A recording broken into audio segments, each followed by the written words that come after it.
Fala pessoal, bem-vindos a mais um NPcast. Dessa vez, vocês sabem, né? A gente traz aqui pessoas de diferentes áreas. A gente já trouxe antropólogo, profissional de marketing digital, gente de business, comediante, dá de tudo aqui, mas com aquela premissa que vocês sempre sabem, pessoas muito experientes que elas vão te ensinar alguma coisa que você precisa para a sua carreira, seja você daí trabalhando em alguma empresa ou você que é uma empreendedora ou empreendedor. E eu vou trazer aqui um executivo na área de investimentos, fundador da Suno. É bem provável que, falando de investimento, você já viu ou já ouviu esse camarada que manja tudo de investimentos, Thiago Reis. Muito obrigado por estar aqui com a gente, meu caro.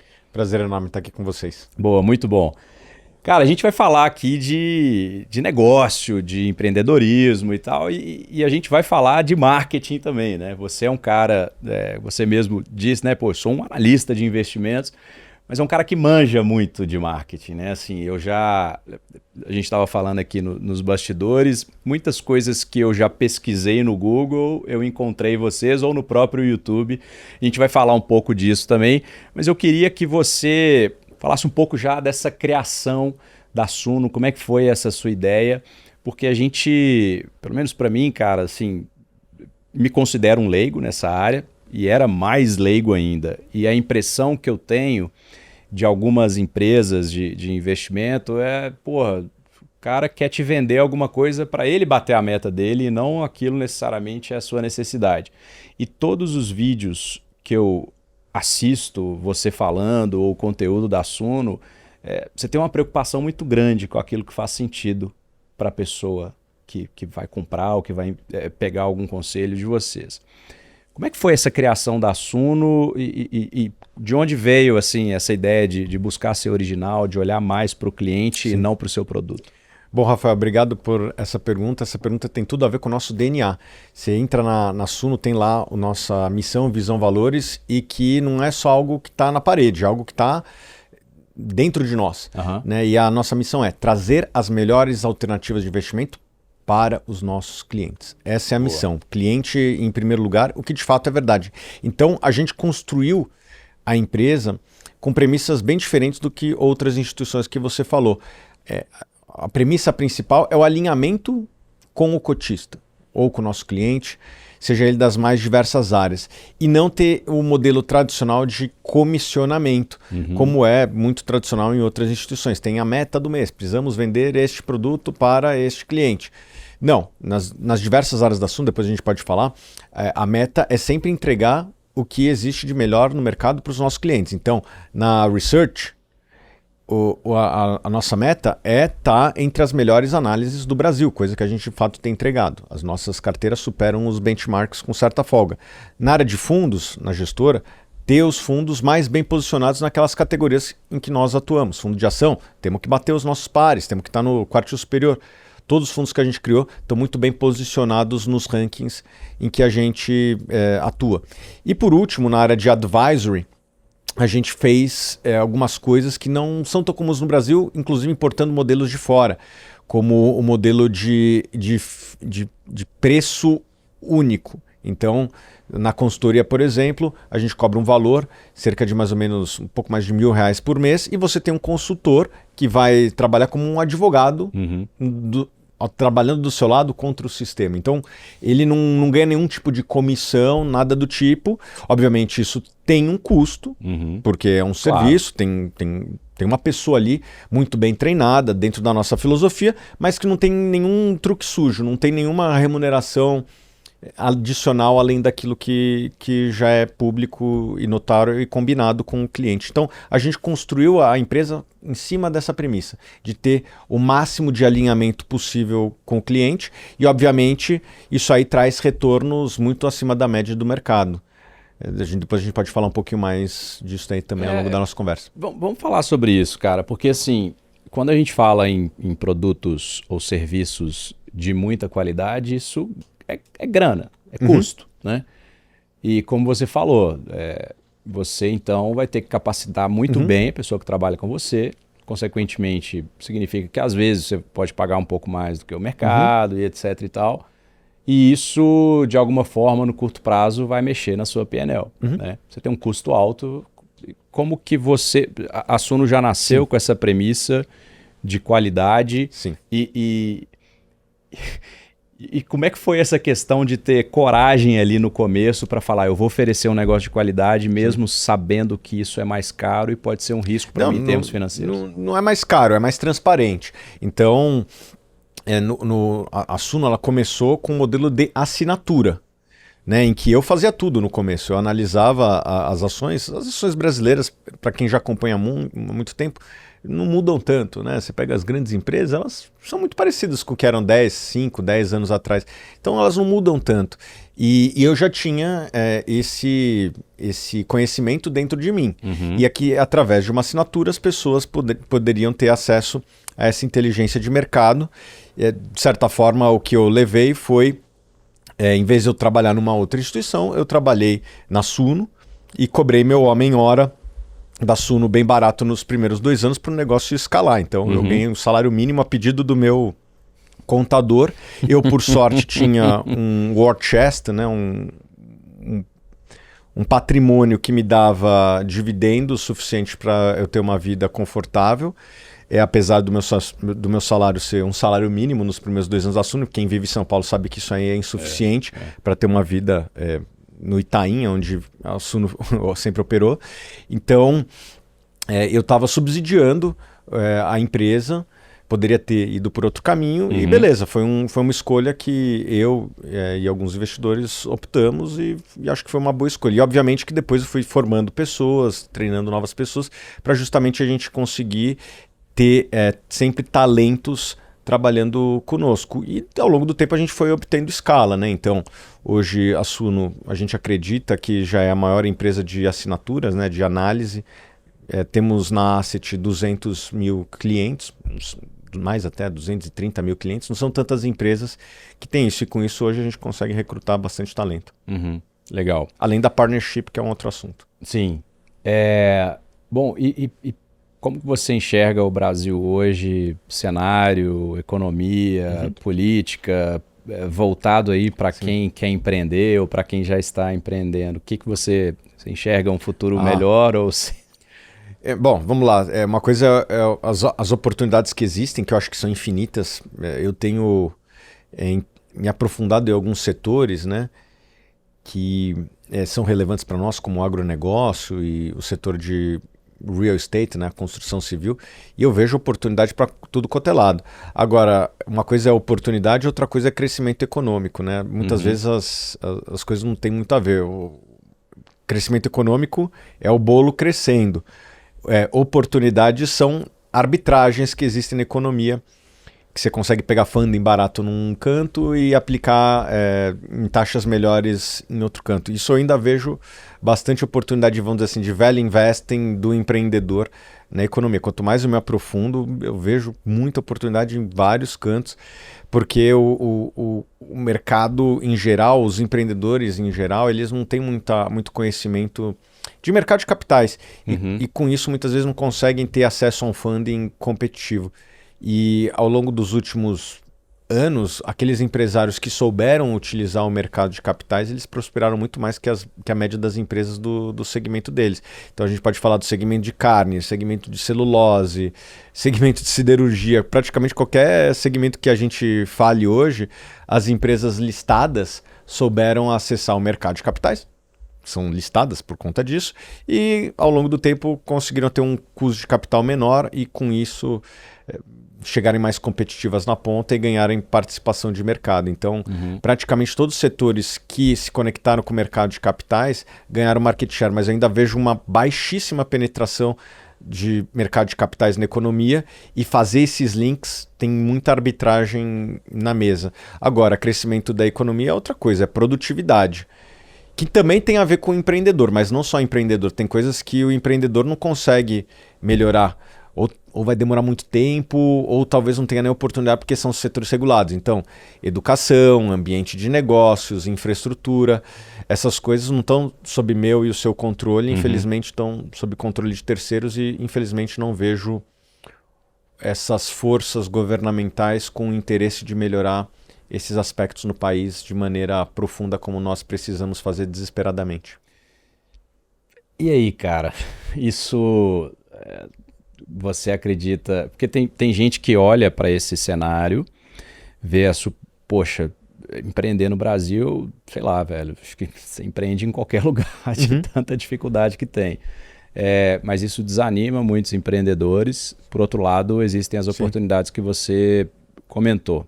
Você hoje é um incentivador desse empreendedorismo ou você, dada a situação que o país você fala, cara, pensa duas vezes. Bom, eu sou do mercado de capitais, eu tenho que ser, por natureza, um incentivador e porque eu acredito mesmo, né? O mercado de capitais nada mais é do que juntar o capital de terceiros com algum tomador, geralmente alguém que tem um espírito empreendedor. Quando eu compro ações de uma empresa, tem um empreendedor do outro lado. E é algo que está no meu DNA, é algo que está nos meus valores, incentivar o empreendedor. Obviamente, temos que ser realistas, saber dos desafios que tem no nosso país. Nós temos governos que são gastadores demais, que têm histórico de corrupção, é inegável, e que alocam muito mal o capital, né? Só você vê aí os estádios que tem, vazios, feitos para a Copa do Mundo, e eu estou pegando só uma coisinha muito pequena. Se a gente passar uma lupa pente fino ali nos gastos governamentais, com certeza tem muita ineficiência. E isso, infelizmente, eu não vejo mudar. Agora, o que temos de bom no Brasil? Nós temos um mercado grande e nós temos muitas dessas arbitragens, né? Então, eu vejo muita oportunidade de juntar as pontas do mercado de capitais com a pessoa que está empreendendo e precisando de capital na outra ponta.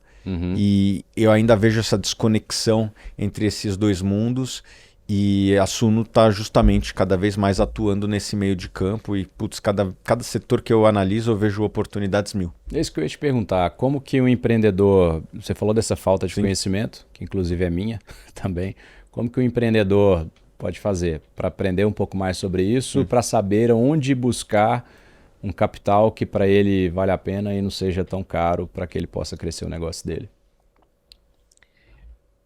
Bom, é uma boa pergunta. Eu acho que ele tem que estudar bastante. Ele tem que circular nos meios provedores de capital. Então, fique mais próximo do seu banco, procure algum banco de investimentos, procure alguém que tenha esse conhecimento, talvez até algum assessor de investimentos que tenha cada vez mais capacidade de fazer o chamado DCM, né? O Debt Capital Markets. Enfim, estude, porque eu vejo que capital muitas vezes é um limitador ao crescimento de vários negócios, não todos os negócios, mas alguns negócios, principalmente aqueles negócios que vão ou imobilizado ou capital de giro, às vezes até M&A, fazer fusão e aquisição com players da sua indústria. Então, se você tem acesso a capital mais competitivo que os seus pares, certamente você vai ganhar market share. Eu diria que praticamente toda empresa que ganhou market share no Brasil ao longo dos últimos anos, talvez com exceção do Nubank, é porque tinha um acesso a um capital mais barato que seus concorrentes. Você pega as empresas que listaram na bolsa e estão tendo sucesso, por exemplo, no agronegócio, são empresas que tiveram acesso a capital que seus concorrentes não tiveram e por isso conseguem ser mais competitivas, né? Chama-se custo de capital, porque é um custo. E quem tem um custo mais eficiente, mais barato, tende a ter uma vantagem competitiva e com isso ganhar market share. Então eu acho que a grande oportunidade que eu vejo para o empreendedor que está nos assistindo é se perguntar como eu consigo ter um custo de capital mais barato. Boa, muito bom. E na sua visão, sei que depende de cada situação, mas até que ponto vale o empreendedor buscar investidores que já se tornam sócios do negócio para crescer mais rápido, mas com isso ele é diluído, ele perde participação, ou insistir ali num capital próprio, crescer esse business? Como que você enxerga no contexto Brasil? Ótima pergunta, Rafael. A sua pergunta ela é basicamente relacionada à sociedade e, enfim, como fazer a divisão do chamado equity, né? A divisão do patrimônio líquido da empresa. Eu tenho uma visão que é a seguinte: o melhor dinheiro que existe é o dinheiro da venda. Existem basicamente 4 formas de você financiar seu negócio. Você pode ir pelo tradicional, que é pegar dinheiro emprestado no banco. Isso tem um custo de juros. Você pode vender um pedaço da sua empresa. Isso também tem um preço. Você está diluindo seus ganhos futuros. Mas você tem outras 2 fórmulas de levantar capital que são pouco trabalhadas, que é o dinheiro do cliente e o dinheiro do fornecedor. Né? E eu acredito que o melhor jeito de você se financiar é com o dinheiro do cliente. Talvez o maior empreendedor da história, o Steve Jobs, ele começou empreendendo assim. Ele não tinha tanto capital para empreender. O que ele fez? Ele foi lá e fez uma venda. Ele tinha um protótipo de um computador e ele bateu em algumas revendas de produtos eletrônicos lá da Califórnia com o protótipo dele.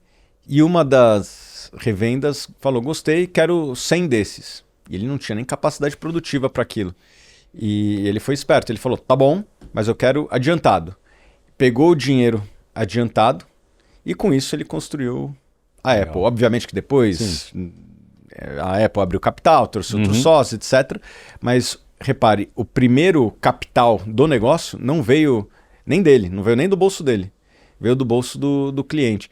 E a Suno fez um pouco disso, né? A gente cresceu lá atrás vendendo assinaturas, vendia assinatura de 1 ano recebendo à vista, e com isso a gente foi fazendo os nossos investimentos. Sim. Então foi uma empresa também pensada do ponto de vista da contabilidade e das finanças corporativas.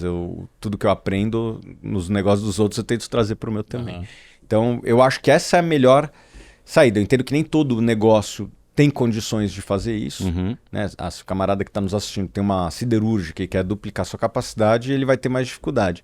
Mas geralmente empresas de serviço, elas não precisam de capital. E outra coisa que eu penso o seguinte: se você tem um negócio que não é o chamado winner takes all, tipo, que só vai sobrar um no final, sei lá, um Google, um Facebook, são vamos dizer assim, propriedades que só tem praticamente um, né? Só tem praticamente um buscador, só tem praticamente uma rede social, tem umas outras ali, até eu gosto muito do Twitter, né, o X, mas assim, naqueles formato é um monopólio, né? O formato de imagem e de Reels, tem um TikTok ali, mas sim, é praticamente um monopólio, dá para dizer que é quase que um winner takes all. Se você está num negócio assim, beleza, acho que você tem que correr, levantar capital e chegar na sua posição de dominância antes dos demais players. Eu diria que quase nenhum negócio no Brasil tem esse perfil. Se você tem um negócio que não é o winner takes all, como eu acredito que a Suno é nas suas principais linhas de negócio, eu não acho que a gente vai ser a única asset do Brasil, eu não acho que a gente vai ser a única empresa de análise do Brasil, eu também não acho que a gente vai ser a única empresa de advisory do Brasil. Vai ter outros players com outros posicionamentos, um posicionamento regional, um posicionamento, sei lá, para alguma demografia específica. Se o seu negócio não tem esse perfil, foque em fluxo de caixa e NPS. Isso aí, se você focar nesses dois ao longo do tempo, você vai ganhar participação de mercado. Boa, vamos falar mais disso, porque essa parte eu vejo muito empreendedor patinando. Vamos falar mais de fluxo de caixa, como é que um empreendedor, uma empreendedora pode se organizar melhor no seu business? Fala um pouco mais para a gente desse assunto. Bom, eu vou falar, mesmo sabendo que eu também já cometi erros no passado recente no meu negócio. Mas fluxo de caixa é simples. Eu acho que todo mundo deveria ter aquela lógica quase que da padaria. Assim, cara, tá sobrando dinheiro no final do dia? Tem que sobrar. Caixa. Dinheiro no caixa mesmo. E obviamente que existe a DRE, o demonstrativo de resultado de exercício, que é receita, menos custo, despesa, paga imposto, paga juros, paga imposto de novo. Tem sempre imposto no Brasil, né? E depois tem o que sobra. Mas não adianta nada você vender a prazo se as despesas são à vista. Né? Então você tem que ter um olho no peixe, outro no gato. E tem que gerar caixa. Um business no Brasil, com o custo de capital que a gente tem, você precisa gerar caixa. Faça o que for para gerar caixa. E você tem por exemplo, eu preciso gerar caixa o suficiente para X meses. Isso depende do negócio? Como é que você... Acho que isso aí depende do negócio, da capacidade que esse negócio tem de ter relacionamento com os bancos, né? Assim, uma empresa listada, ela tem uma dinâmica diferente de uma empresa de pequeno e médio porte no Brasil. Uma Vale, ela quer 2 bilhões de dólares, ela dá um telefonema para o banco dela, deve ter uns 15 bancos na bota dela, e em 15 minutos cai o Pix, né? Uma empresa pequena e média do Brasil não tem essa oportunidade. Sim. Você pode ser o melhor amigo do presidente do banco. Não vai conseguir liberar empréstimos ainda mais baratos. Então, você tem que ter um olho no caixa muito mais intenso do que uma empresa de capital aberto. Porque o sistema financeiro, ele, em geral, não é muito aberto e está se fechando, na minha opinião. Muito por conta dos juros em alta para empréstimo. Então, eu acho que quem tem uma empresa pequena e média no Brasil deveria evitar ao máximo ter dívidas. Boa. E a análise de risco, seja para começar um negócio ou para ter uma decisão um pouco mais agressiva para crescer o business. Eu queria te ouvir na sua história. Você comentou que ficou ali durante um bom tempo, né, com o salário mínimo e utilizando recursos da sua vida pessoal para crescer o business. Sim. O que você diria para uma pessoa que está começando um negócio? Como é que ela faz uma análise de risco mesmo, beleza? Porque se o negócio der errado, para onde que eu vou depois? Sim. Ou quero tomar uma decisão de, cara, eu preciso dobrar meu negócio esse ano, quero triplicar o negócio esse ano. Dizem que o empreendedor é tomador de risco, né? Eu discordo disso. Eu acho que o empreendedor, ele é um minimizador de risco. Boa, né? Gostei Ele dessa, tem que cara. pensar em todos os riscos, óbvio, os que dá para imaginar e tentar minimizar. E eu acho que o melhor caminho para fazer isso é follow the money, né? Siga o dinheiro. Beleza, eu vou fazer uma venda para você. Ou melhor, você vai fazer uma venda para mim. Né? Você vai assessorar o nosso marketing ali na Suno. Bom, você tem que follow the money. Qual que é a chance de você não receber esse dinheiro? Tem alguma forma de você receber antes e entregar depois? Isso aí você reduz o seu risco de inadimplência. Qual que é o risco desse projeto? Pô, eu tô no risco ou não tô no risco da execução? Tipo, se eu performar bem, eu tenho um upside nisso aqui? Eu gosto desses modelos de consultoria em que existe uma performance atribuída. Nós fazemos isso, né? Os nossos fundos, alguns deles têm performance, que nada mais é do que a gente capturar algo pelo trabalho que nós entregamos a mais do que o que foi combinado com os nossos investidores. Isso é algo do jogo. Então, na hora que você vai seguindo o dinheiro, você vai se perguntando, como é que eu posso minimizar? Pô, o Thiago pediu 60 dias para pagar. A empresa dele é solvente? Beleza, Thiago, eu até te financio em 60 meses, mas você consegue me entregar aqui seu último balanço auditado? Isso é minimizar risco. O empreendedor não é tomador de risco. Não, tranquilo, vou te prestar o serviço, depois você me paga. Entendeu? Eu acho que o trabalho do empreendedor é minimizar riscos ou tomar riscos toleráveis, né? Tipo, por mais que eu entregar meu balanço, a situação pode mudar nesse meio do caminho, mas pelo menos você tomou um risco que você sabia onde estava pisando. Pô, se a situação se deteriorou no meio do caminho, eu vou ter um risco para receber do Thiago, mas com a fotografia atual eu tô confortável com esse risco. Então, na minha concepção, o empreendedor e o investidor, todo mundo não tem que ser tomador de risco. Tem que ser minimizador de risco. Tem que entender o risco que está correndo, tentar minimizar e decidir se quer tolerar ou não. E não ficar... Não é tomador de risco de, vamos se jogar ali no mar. Tem boia? É isso. Boa. E na criação da Suno, quais os maiores desafios que você enfrentou aí como empreendedor? Tem vários. Tem desafio novo todo dia, né? Mas os desafios vão mudando ao longo da nossa história, né? O desafio no primeiro dia era fazer uma venda. Né, assim, é a prova da viabilidade do teu negócio. Né? Se você não faz uma venda, você não tem um negócio. Então, o nosso maior desafio da história foi fazer a primeira venda. Legal. E eu até me lembro da primeira venda, que a gente estava produzindo conteúdos relacionados a investimento, e isso aí gerava um pequeno tráfego para o nosso site, e a gente subiu a nossa lojinha, já tinha alguns relatórios feitos. de análise. E daí eu falei, vou testar a lojinha. E daí eu dei um F5 e já tinha uma pessoa que comprou. Caramba, que louco, cara. Daí eu falei, putz, temos um negócio. Ali eu falei, temos um negócio. A nossa primeira venda foi feita antes de eu conseguir testar o cartão. Daí eu falei, pô, se alguém nem preciso testar, né? Porque se foi... Sim. Isso foi em fevereiro de 2017, vai fazer 8 anos agora. Que massa. Então, esse foi o primeiro desafio, fazer a primeira venda. E desde então os desafios são constantes e diferentes, etc. Mas é sempre um desafio de crescimento, né? Sim. Então, como a gente consegue crescer entregando aquilo que os nossos clientes esperam de nós. Então, é isso, basicamente é isso. O que você usou de estratégia ali então nesse começo para gerar a primeira venda? Você já falou dos relatórios que você tinha, do conteúdo, isso já veio via inbound, como é que foi? A gente fez uma parceria com um portal chamado Infomoney, que é um portal líder de audiência em notícias relacionadas a investimento. E eu percebi que tinha uma lacuna lá de investidores de longo prazo. Eles não tinham muitos conteúdos para este público na época. Hoje até tem, mas na época não tinham. Era muito mais relacionado a trade, day trade, essas coisas. E não para o público de investimentos de longo prazo, foco em dividendos, renda, etc. E eu fiz uma proposta para eles. Falei... primeiro eu fiz uma proposta societária, que eles falam, putz, não vai decolar. Quer me dar 50%? Eu te dou 50% do negócio, vamos fazer aqui a Suno. Daí eles, putz, não vai decolar e tal. Daí eu falei, tá bom, então beleza.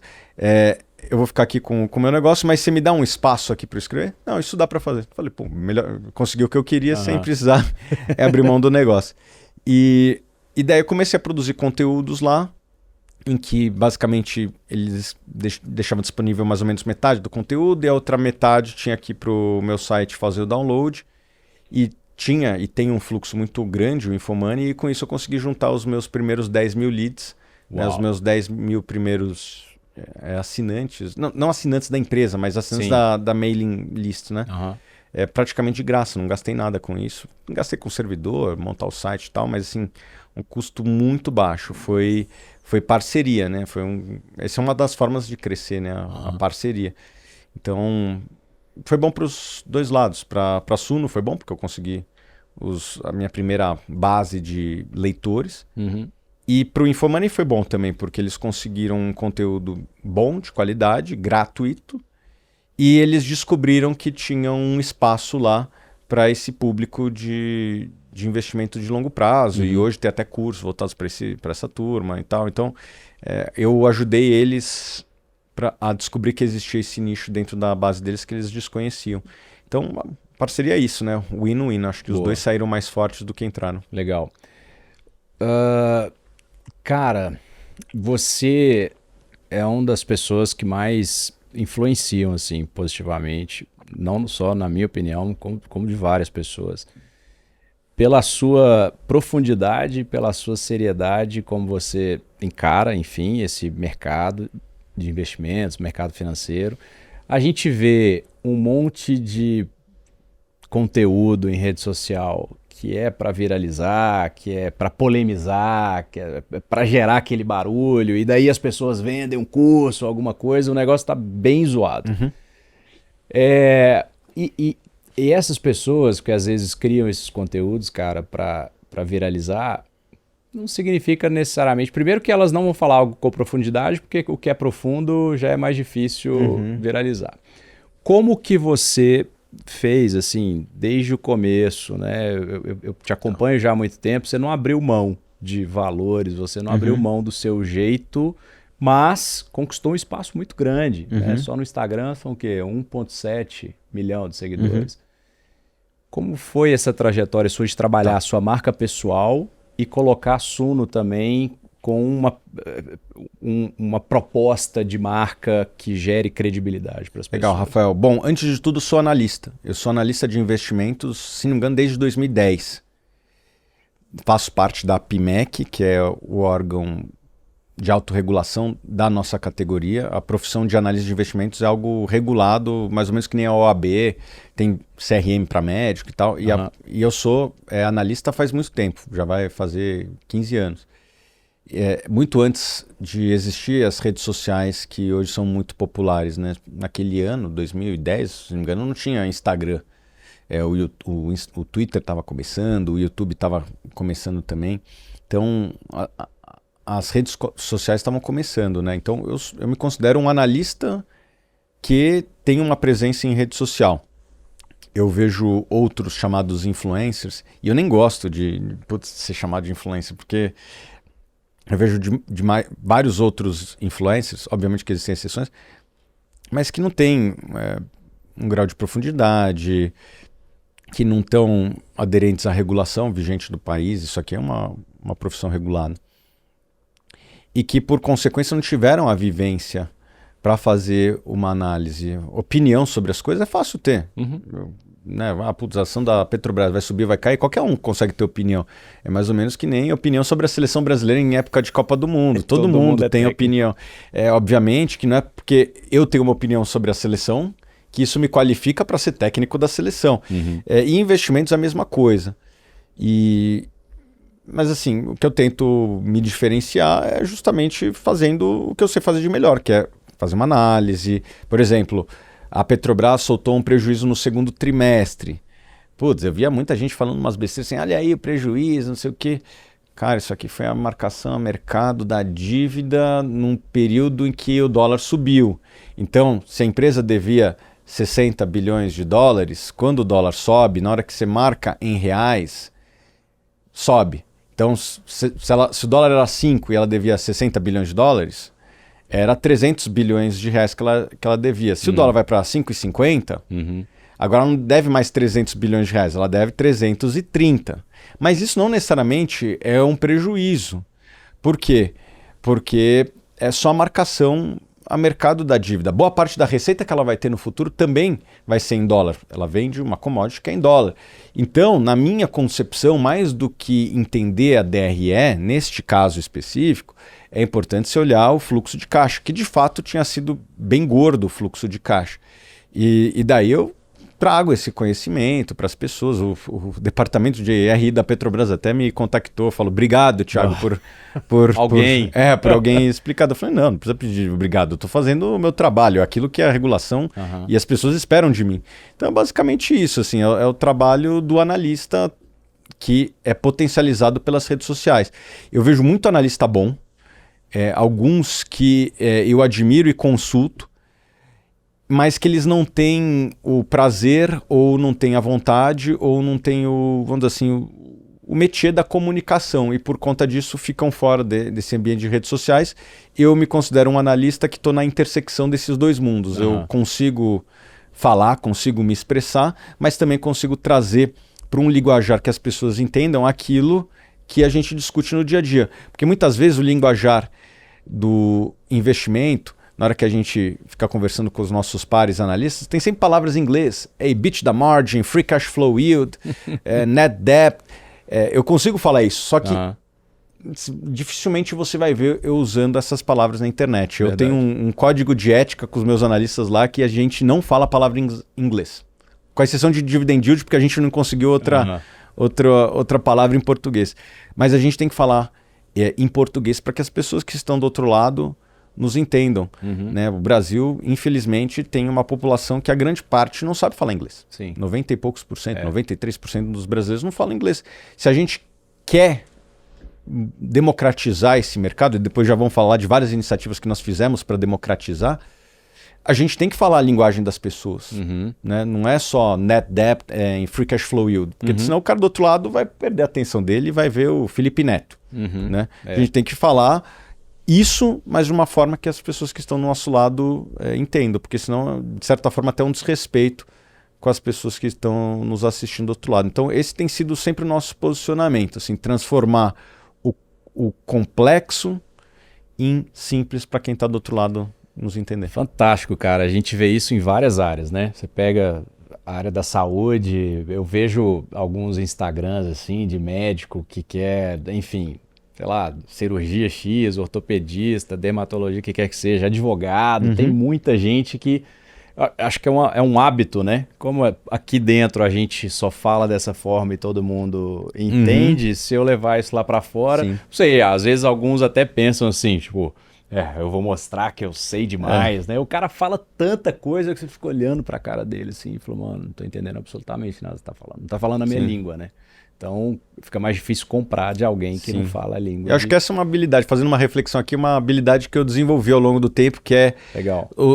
saber me comunicar com aquele público que eu estou envolvido naquele momento. Legal. Né? E na sua trajetória da Suno, você pensou em desistir alguma hora?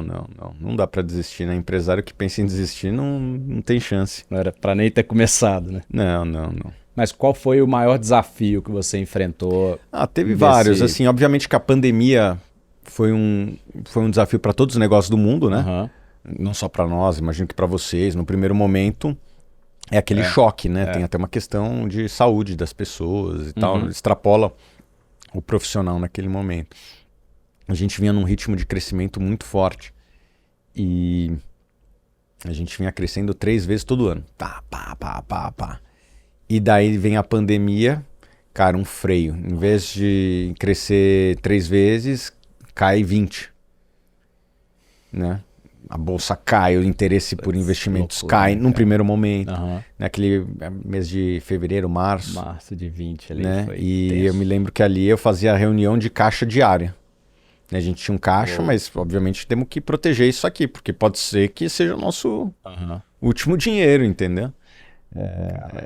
Acho que vários negócios passaram por isso. E obviamente que depois os juros caíram, isso trouxe uma demanda por investimentos, as pessoas em casa buscavam conhecimento para investir o dinheiro, os juros baixos fez as pessoas buscarem aquilo, e com isso a gente foi respirando. Mas eu acho que esse foi um dos momentos de tensão, assim, foram os primeiros dias da pandemia. Eu lembro que fevereiro já começou ali, a galera falando sobre... eu tinha uma viagem marcada, eu ia para a África em fevereiro, e aí um cara lá da empresa que trabalhava com a gente ia em março. E eu falei, cara, esse negócio aí tá muito esquisito, acho que eu vou cancelar minha viagem. E o cara falou, não vou cancelar não, eu vou e tal, ficou preso lá. Ficou preso na África um tempão. Caramba. Exato, foi uma loucura. Mas essa época realmente, cara, a gente passou por isso também. Todo mundo cancelando tudo ao mesmo tempo, né? Deixa eu ver de tudo quanto é lado, onde que eu posso segurar a grana ou deixar de pagar e etc. Então a gente também teve ali... Foram uns 40 dias de pânico, né? Exatamente. Foram uns 40 dias, pra gente foi exatamente assim também. E a gente entrando em contato, cliente é cliente, falando, cara, calma, e se tirar o pé demais... A conta vai chegar daqui a 6 meses, 1 ano, porque no nosso caso o investimento em marketing digital, né, é uma coisa de médio e longo prazo, e tirar o pé agora você não vai sentir. Vai ser tranquilo para você vai economizar uma grana, só que se você parar, e a gente viu exatamente isso acontecer, cara. Tudo bem, cada caso é um caso, não dá para simplesmente você tem que se colocar no lugar da empresária, do empresário e tal. Mas a gente viu isso acontecer. A galera que tirou muito o pé, falou, não, marketing é a primeira coisa, para de investir. Depois, para voltar, o cara levou mais de 2 anos. Porque aí ele tinha que gerar a base toda de novo, né? Então, foi pra gente também, para os nossos clientes, foi bem tenso. Agora, uma coisa que eu sou curioso, cara, de te acompanhar há já um tempo, é a qualidade do conteúdo seus, do ponto de vista de produto, beleza, né? Você já está fazendo isso há anos e tal, top, já faz o que, mesmo que várias pessoas que estejam na área com anos de experiência, você já tem uma qualidade que é saber comunicar. Esse é o primeiro ponto. Agora, você também comunica muito bem do ponto de vista de marketing, do ponto de vista de ranqueamento. Algumas pesquisas que eu já fiz, e a gente trabalhou muitos anos com a Rico, com o trabalho de ranqueamento com eles e tal, e eu também como pessoa física estava querendo aprender mais e eu encontrava vocês várias vezes no Google. De onde que veio isso, cara? Esse aprendizado seus e como é que vocês fizeram assim para trabalhar esse marketing tão bem? Sim. Boa pergunta e eu adoro falar sobre isso, porque eu geralmente sou questionado mais com relação a investimentos. E não o lado empresarial que me dá muito prazer de falar também as coisas de bastidores. E o empreendedor, ele ele leva para a empresa suas influências pessoais, né? E a minha grande influência pessoal, a minha paixão da vida é investimentos, e dentro dos investimentos a filosofia do value investing, né? Comprar coisas baratas. Então, Thiago, você compraria essa garrafa? Compraria, no preço certo, né? Quanto que vale aqui o plástico na reciclagem? Vamos supor aqui tá R$1. Pô, por 20 centavos? Vou lá e compro vendo por R$1 e botei 80 centavos no bolso. Isso é value investing, é você comprar um ativo por menos que ele vale. Obviamente que existe uma discussão muito grande, ainda mais para negócios complexos, quanto que deveria valer a Apple. É uma discussão grande. Obviamente que existem negócios que são mais simples. Um apartamento, você consegue ver a transação similar naquela rua, naquele país, naquela região, etc. E fazer uma estimativa de quanto que deveria valer o metro quadrado. E o trabalho do investidor é comprar coisas baratas. É assim que eu vejo, né? Determinar quanto deveria ser o valor justo e tentar comprar com desconto. Sempre foi o meu trabalho como analista. E eu trouxe isso para os nossos negócios. Qual que é o nosso desafio como empresa? Adquirir clientes. Toda empresa tem esse desafio, né? Adquirir cliente. Como que a gente consegue adquirir clientes de forma barata e eficiente? E daí eu fui tentar entender a cabeça do meu público-alvo, né? Que é o investidor brasileiro. Geralmente um cidadão de classe A e B e uma distribuição normal em volta dos 35 anos. Infelizmente, a realidade é mais homens do que mulheres, a culpa não é minha, é o que mostra os números da B3, inclusive. Né? Então, pegar aquela lista da B3, que é disponível, o perfil do investidor brasileiro, que tem mudado, tem se democratizado, tem descido as camadas sociais, tem ido para o público feminino, eu vejo isso como muito bom, né? A pluralidade de investidores, isso é mais liquidez, isso é mais poupança para o país também, né? Então, os investimentos deixam de ser elitizados e começam a se democratizar. Acho que a Suno ajudou nesse aspecto. E na hora que eu fui tentar entender a cabeça do meu público-alvo, eu vi uma coisa interessante. O brasileiro gasta muito tempo em redes sociais. É o segundo país do mundo que mais gasta tempo em rede social. Então temos que estar onde o povo está, né? O artista tem que estar onde o povo está, né? E o povo está na rede social. O brasileiro, se não me engano, gasta 2, 3 horas por dia nas redes sociais. Então temos que estar lá. Né? Não adianta eu não estar lá. Ou posso pagar para estar lá. E pagando ads e tal. A gente faz isso também. Mas a gente foi atacar essas redes de maneira orgânica. Começamos lá atrás, subindo videozinhos no YouTube, depois a gente foi mudando os canais, né? Depois a gente tinha um grupo de Facebook, uma página do Facebook, que virou um grupo de Facebook. Daí depois a gente abandonou o Facebook, porque o Facebook, na minha opinião, deixou de converter. Fomos para o Instagram, reforçamos o YouTube, mantivemos o Twitter e assim, é uma batalha constante lá, os algoritmos, né, as redes sociais. Então, é o nosso desafio de manter nossa relevância nas várias redes. É constante, né? Então, basicamente foi isso. Assim, a gente usou os canais digitais porque a gente viu uma grande arbitragem entre o que ia nos custar para produzir conteúdo e o valor que ia ser gerado. Então, voltamos para o value investing. Sempre foi value investing, né? Então, é comprar atenção barato, é adquirir clientes de maneira eficiente. Isso sempre teve no nosso DNA. Legal. Então isso nos levou à internet, nos levou a ter uma estratégia muito bem desenhada de sites e uma estratégia muito bem desenhada de redes sociais. Boa. Você falou um negócio que parece até combinado, mas uma das minhas perguntas que está aqui, o Brasil é um dos países em que as pessoas mais gastam tempo nas redes sociais. Foi a frase que você acabou de usar. O brasileiro gosta de fuçar a vida dos outros. É impressionante, cara. O tempo é absurdo, assim. E aí, a gente tem também o fenômeno dos vídeos curtos. Sim. Nas redes sociais, né? A galera naquela loucura de zapear. Então hoje você em um minuto tem que falar uma coisa. Eu diria que as eleições municipais foram bem influenciadas por isso. Completamente. E o negócio tá ficando louco, cara. Tá ficando louco. Agora eles já estão... Tem gente conversando sobre vídeos de 15 segundos. Falei, mano, para, daqui a pouco você tem que... Sim. 5 segundos tem que dar um estalo e a pessoa tem que entender tudo. Por que eu tô te perguntando isso? Você trabalha com um produto, um serviço que tem complexidade. Sim. Ao mesmo tempo, existe um algoritmo falando, vem, faz um negócio mais sim. fácil, mais viral, mais rápido. Como é que você lida com isso A gente como tem que se empresário e na adaptar. sua estratégia de marketing? A gente tem que se adaptar, né? É isso. A empresa tem que se adaptar ao ambiente que ela está. Um ser vivo tem que se adaptar ao ambiente que ele está. Qual animal é mais competitivo? Uma foca ou um gafanhoto? Depende do lugar, né? E o ambiente digital está encurtando os chamados attention spans, né? Tipo, antes as pessoas viam um vídeo de 1 a 2 horas e as pessoas estão cada vez mais 15 segundos. Ou eu me adapto à realidade ou vou perder competitividade. Então a gente tem que, como empresa, se adaptar sem perder os nossos valores, obviamente. Tem um estudo que fala que o homem ele já tem menos atenção do que um peixe dourado.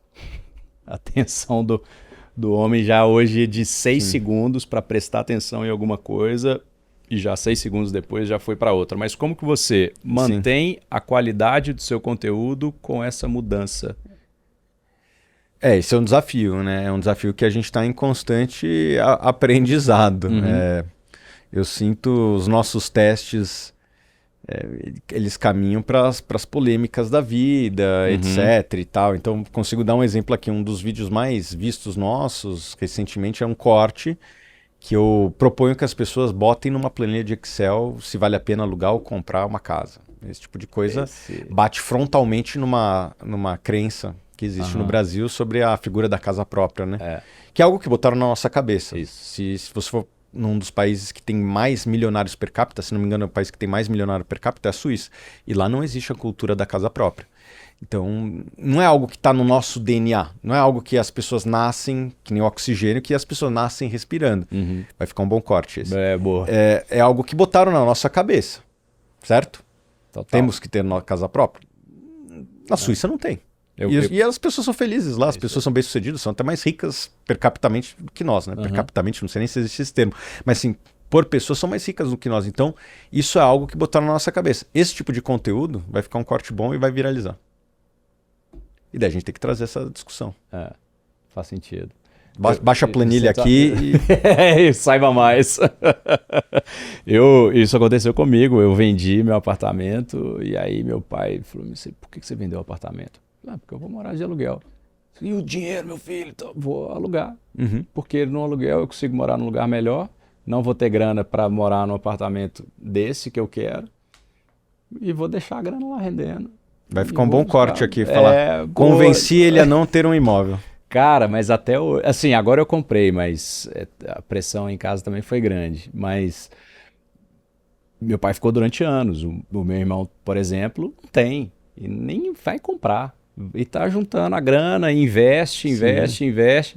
E meu pai até hoje falou, cara, tomara que ele não veja esse vídeo. Mas enfim, ele falou, meu filho, mas você tem que comprar sua casa própria. Eu falei, pai, mas espera aí, vamos lá.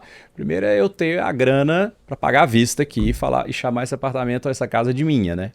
Porque você está falando que se eu financiar algum apartamento, alguma casa, esse apartamento é meu? É meu mesmo? E se eu deixar de pagar?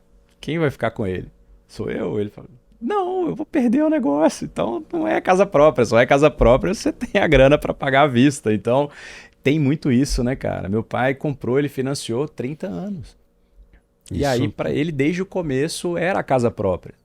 Cara, não é casa própria. Mas, enfim, acho que você falou muito bem a questão de você se adaptar e sem perder a essência, né? Sem perder o seu DNA de marca, você conseguir fazer aquilo que... E que é algo que eu gostaria de trazer essa provocação para as pessoas. Se o cara quiser comprar do outro lado da casa própria, porque realmente ele quer derrubar paredes, né? Tem pessoas que têm esses hábitos. Ter sua própria casa do jeito que você quer, não tem nenhum problema, mas... Eu acho que as pessoas têm que, no mínimo, ter essa reflexão e não ser algo que seja simplesmente um instinto natural, algo que foi dito e você replica e vai fazendo. Então, eu acho que esse tipo de provocação, ainda que a pessoa não vá seguir este caminho, mas que seja de uma maneira consciente. É isso que a gente tem que trazer para as pessoas e quem sabe os shorts não pode ser um mecanismo de debate. Um debate construtivo, e não tem nenhum problema. Meu pai tem casa própria, minha família toda tem, eu não tenho, e isso não nos torna inimigos, mas na internet é engraçado, essas coisas viram... Você não tem? Não tenho. E nem vai ter.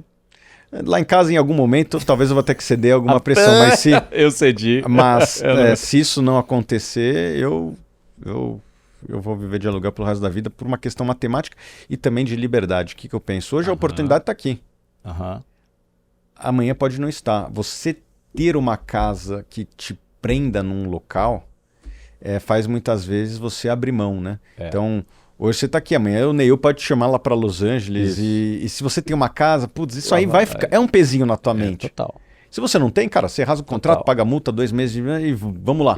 Então, eu acho que essa liberdade geográfica, para pessoas que são empresárias como nós, tem um valor importante. Legal. Você comentou uma coisa bem interessante, que são eventualmente divergências de opinião, né? Seja em negócio, seja em família, e que isso pode causar conflito, né? Então, por exemplo, você comentou aí, se eu ceder a pressão, eu vou comprar. Eu te falei, eu cedi a pressão e comprei. Cara, e nos negócios, assim, como que você lida com, seja um sócio ou um investidor, como é que você busca o equilíbrio entre aquilo que você acredita mesmo, como essência de marca, mas até que ponto você entende que você tem que ceder por alguma coisa ou outra para ter um bom equilíbrio aí na sua tomada de decisão? Bom, a missão, a visão e os valores, eles são inegociáveis, não tem negociação, porque se você negocia, não tem... Daí você não tem uma cultura, daí você não tem uma empresa, né? As pessoas vão perceber ao longo do tempo. Então, essa tem que ser a máxima em qualquer debate interno. Nós estamos fazendo aquilo que a nossa missão nos propõe? Porque se não for, melhor nem fazer. Né? Então, basicamente isso. Obviamente que, mesmo nós concordando com este aspecto, pode existir opiniões, sei lá, por exemplo, hoje eu estava com o meu time de analistas lá, eles tinham uma opinião a respeito de uma empresa, eu tinha uma opinião divergente, e daí eu falei, tá, beleza, tem esses 3 riscos aqui, você consegue dar um deep dive neles e me confirmar? Repara que a gente não está indo em conflito com a nossa missão. Nossa missão é entregar as melhores alternativas de investimento aos nossos assinantes. Eles tinham uma opinião, eu tinha outra. Beleza. Onde que está o meio do caminho? Eu tenho essa preocupação com esses 3 riscos aqui. Faz um deep dive e me volta. Legal. Eu estou disposto a mudar de opinião sem nenhum problema, mas eu quero entender melhor esses riscos. Beleza. Próximo. Então, eu acho que o diálogo, ele é o melhor caminho, desde que esteja todo mundo alinhado na missão, visão, valores. Boa. E como que você aprende? Do ponto de vista de empreendedor, beleza? Porque do ponto de vista de investimento, você deve consumir uma quantidade absurda aí de conteúdo, mas como empreendedor, fundador, CEO, como é que você aprende hoje? Bom, eu adoro aprender, né? E obviamente que existem os métodos tradicionais e tem os métodos não tradicionais. Olha só, vou te contar uma história legal. Quer ver? Rafael, você se lembra que você falou que a gente ranqueava bem e ranqueia bem nos sites, né? Google, etc. YouTube, Google. E olha só uma das formas que eu tenho de aprender. E eu aprendi isso aqui, eu estudei bastante SEO. Apesar de nunca ter executado, mas eu diria que a estratégia foi muito vendo o que era feito por outras empresas. E uma das formas que eu faço para aprender sobre um tema, quando eu quero entender um pouco mais, por exemplo, SEO, é criar uma listinha no Twitter, no X, em que eu boto as pessoas que aparentemente manjam daquele tema e ver o que elas estão falando. E eu passava por isso aqui todo santo dia.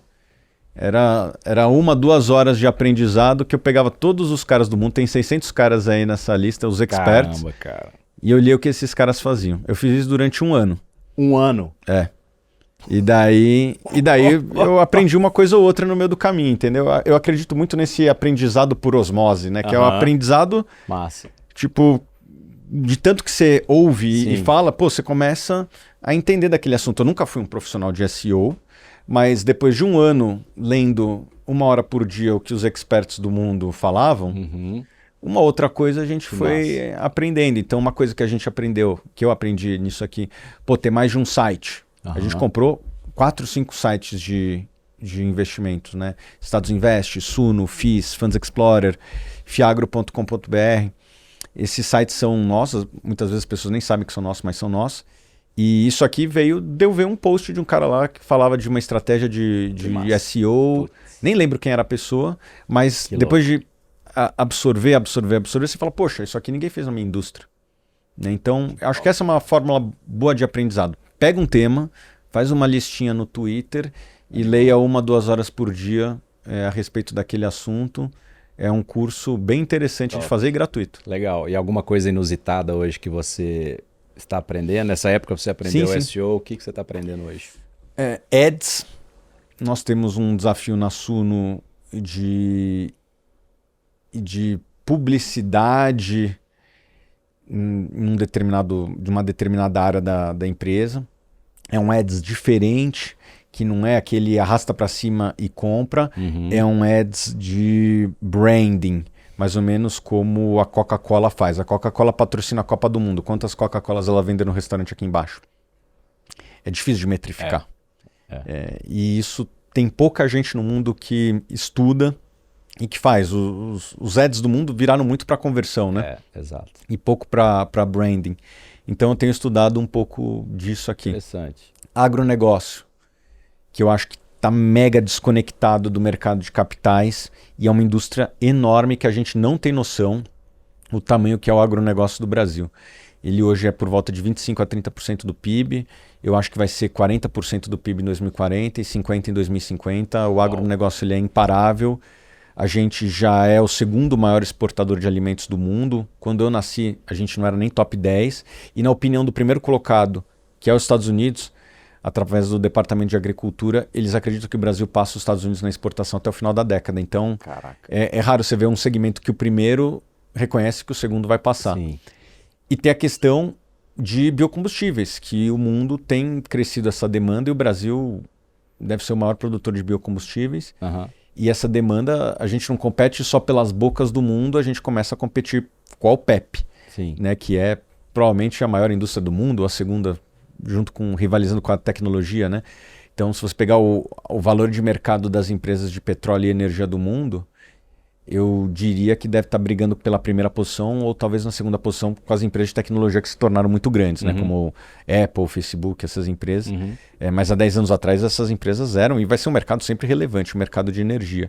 E o Brasil ele tem chance de competir também nesse mercado através dos biocombustíveis. No Brasil, 20% a 30% do combustível consumido já é de biocombustíveis.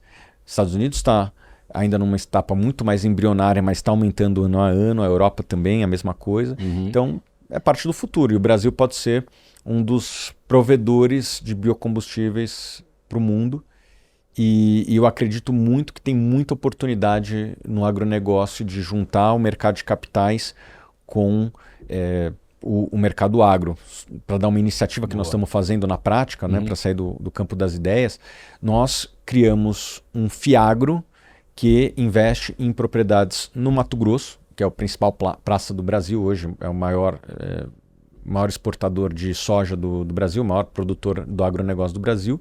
Nós somos o único fundo que tem propriedades nessa, que é a Faria Lima do agronegócio. Legal. E nós somos o fundo de terras com o maior número de cotistas do Brasil. Com R$10, as pessoas podem acessar e virar um fazendeiro. Que massa, né? cara. Então, essa é a oportunidade que tem de juntar a Faria Lima com o mercado agro. E a beleza é que a gente conseguiu fazer uma transação pro dono da terra muito benéfica, porque as transações do mercado agro, eu brinco que é uma mistura de escambo com Casas Bahia. Escambo porque nunca é em dinheiro. Já viu essas transações? É tipo em saca de soja. Vou te pagar a saca de soja. Umas caminhonetes. E Casas Bahia porque é um parcelado, né? Vou te pagar. Então, soja e aí vai ser em 7 anos. Então, não é dinheiro. Sim. Por quê? Porque o mercado de capitais não está desenvolvido. Quando os portugueses vieram para cá, eles faziam escambo porque não dava para fazer Pix.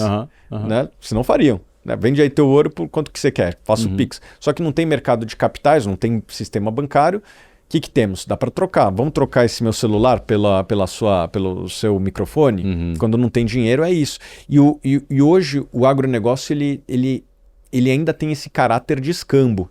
Né? E pior que o escambo lá de trás é que é um escambo parcelado, é saca de soja ao longo do tempo. O que a gente fez? a gente fez um M&A com o dono da terra. Troca a sua terra e eu te pago cotas, e essas cotas têm liquidez na bolsa e eventualmente você pode comprar e vender essas cotas. Então foi à vista, né? Coisa que não é tão comum nesse mercado.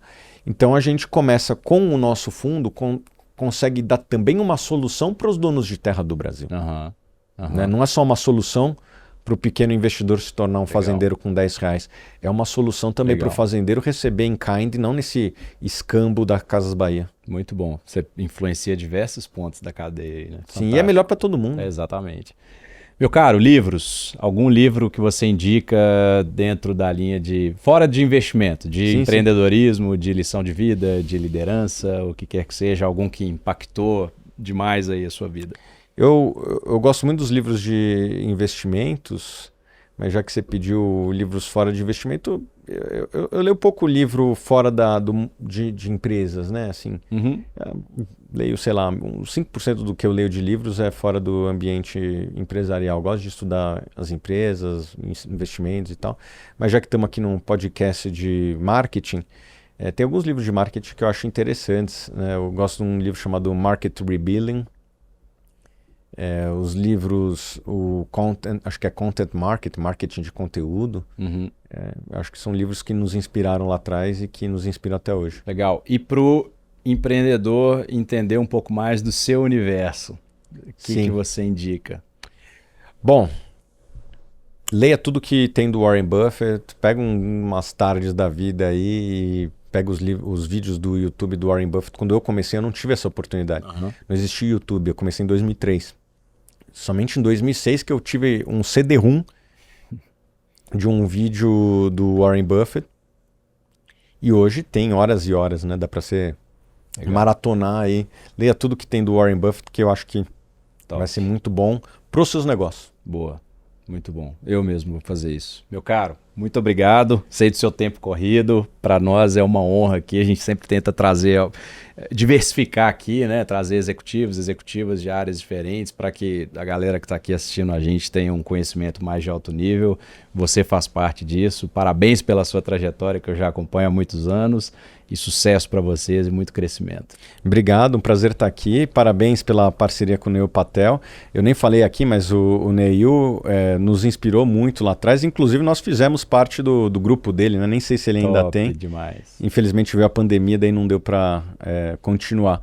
Mas o Neil sempre teve uma influência positiva no nosso negócio. Que bom. Valeu. Obrigado. Valeu, galera. Estamos aí, mais um episódio do NPcast. Grande abraço. Milhões. Valeu. Pessoal, nosso grande objetivo é trazer conteúdo de qualidade para vocês, sem tecniquias e de uma forma que você consiga compreender. Então, a única coisa que a gente te pede é para curtir esse vídeo, comentar, para nos falar como que esse vídeo te ajudou, porque, consequentemente, você vai nos ajudar a alcançar outras pessoas também.